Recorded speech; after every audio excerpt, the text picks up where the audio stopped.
குரு பிரம்மா குரு விஷ்ணு குரு தேவோ மகேஸ்வரம் குரு சாட்சாத் பரபிரம்மம் தஸ்மை ஸ்ரீ குருவே நமக.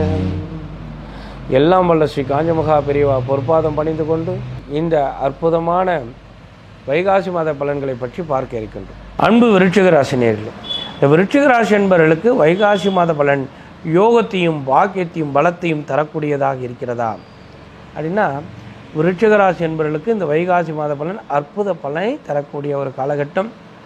அவர்கள் செய்யும் பரிகாரங்களை சிறப்பான முறையில் செய்தீர்களானால் அவர்களுக்கு யோகமும் பாக்கியமும் பலமும் இல்லம் தேடி வரக்கூடியதாக அமையும். என்ன நம்ம எடுத்த உடனே பரிகாரத்தை சொல்கிறாரு அப்படின்னு நீங்கள் நினைக்க தோணும்.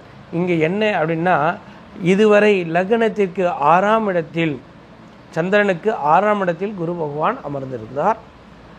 அவர் எங்கே செல்கிறார் அப்படின்னா 7ஆம் இடத்தை நோக்கி சென்று கொண்டிருக்கிறார். 7ஆம் இடத்தில் இருக்கக்கூடிய குரு பகவான் குரு பார்வை பெறுகிறார்கள். விருச்சிக ராசி என்பவர்களுக்கு குரு பார்வை கிடைத்துவிட்டது. அப்போது இந்த குரு பார்வை பெற்றவுடன் அவர்கள் யோகமும் பாக்கியமும் வரக்கூடியதாக இருக்கும். அப்போது இந்த அஷ்டமத்தில் சனி பகவான் அமர்வதால் அப்போ இந்த கஷ்டங்கள் நீங்கக்கூடிய தருணம். குரு பார்வை பெறுகிறார். அஷ்டமத்து சனி பகவான் அவருக்கு யோகத்தை தரணும். அதாவது அஷ்டமத்து சனி பகவான் அப்படின்னா அர்த்தாஷ்டமத்து சனி பகவான்.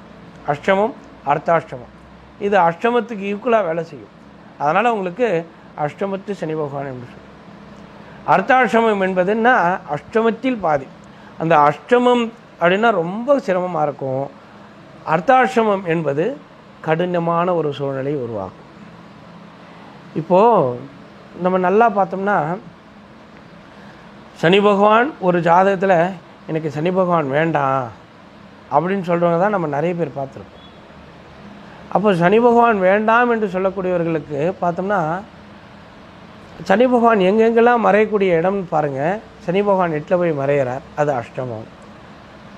அப்போ சனி பகவான் இங்கே மறைஞ்சால் நல்லதில்லை. சனி பகவான் 12 இருக்கும்போது அது விரையும், அப்போ மறைஞ்சால் நல்லதில்லை.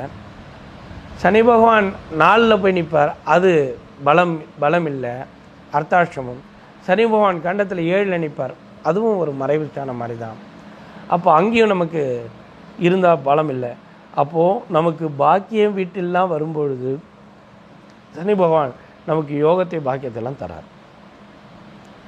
அப்போது ஆனால் அப்பேற்பட்ட சனி பகவானை நம்ம என்ன பண்ணுறோம் அப்படின்னா, கெட்டவர், நல்லதில்லை, நல்ல ஒரு அமைப்பில்லை அப்படின்லாம் சொல்லி அவரை நம்ம சபிக்க, அதாவது அவர்களுக்கு தெரியாமலே அவர்களுக்கு சனி பகவானை நிந்தனை செய்யக்கூடியவர்களாக இருப்பார். சார் சனி பகவானோட 7.5 இது நடக்குது சார், ரொம்ப கஷ்டம் சார். 7.5 வருஷத்தினால் அவர்களுக்கு அற்புத பலனை தந்திருப்பார். வீடு கட்டியிருப்பாங்க, மனை வாங்கியிருப்பாங்க, வீடு வாகனம் வாங்கியிருப்பாங்க, குழந்தைங்களுக்கு திருமணம் பண்ணியிருப்பாங்க. குழந்தையோட ராசி கட்டத்தில் 7.5 வருஷத்தில் குழந்தைக்கு திருமணம், வேலை கிடைச்சிருக்கும். நிறைய விஷயங்கள் அவர்கள் அள்ளி கொடுக்கக்கூடியவராக இருப்பார். அந்த 7.5 வருஷத்தில், அஷ்டமத்தில், அர்த்தாஷ்டமத்தில். என்ன ஒன்றுனா, இவருடைய ஆட்சி காலத்தில் கடன் வாங்கி கடன் கட்டக்கூடிய ஒரு தன்மையும் மற்றவர்களை பற்றி உணர்ந்து கொள்வதற்கு உண்டான ஒரு அற்புதத்தையும் செய்யக்கூடியவராக இருப்பார். நம்ம லட்சக்கணக்காக கோடிக்கடியாக பணம் வச்சுருப்போம். அந்த நேரத்தில் நம்ம வர்றவங்களுக்கெல்லாம் நிறைய வாரி வாரி கொடுக்கக்கூடியவராக இருப்போம்.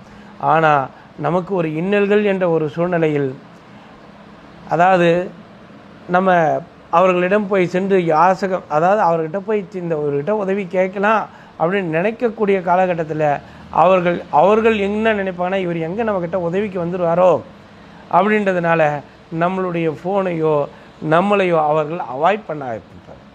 மனிதர்களை பற்றி மனிதர்கள் உணர்ந்து கொள்ள அற்புதமான தருணம் தான் சனி பகவானுடைய காலகட்டம்.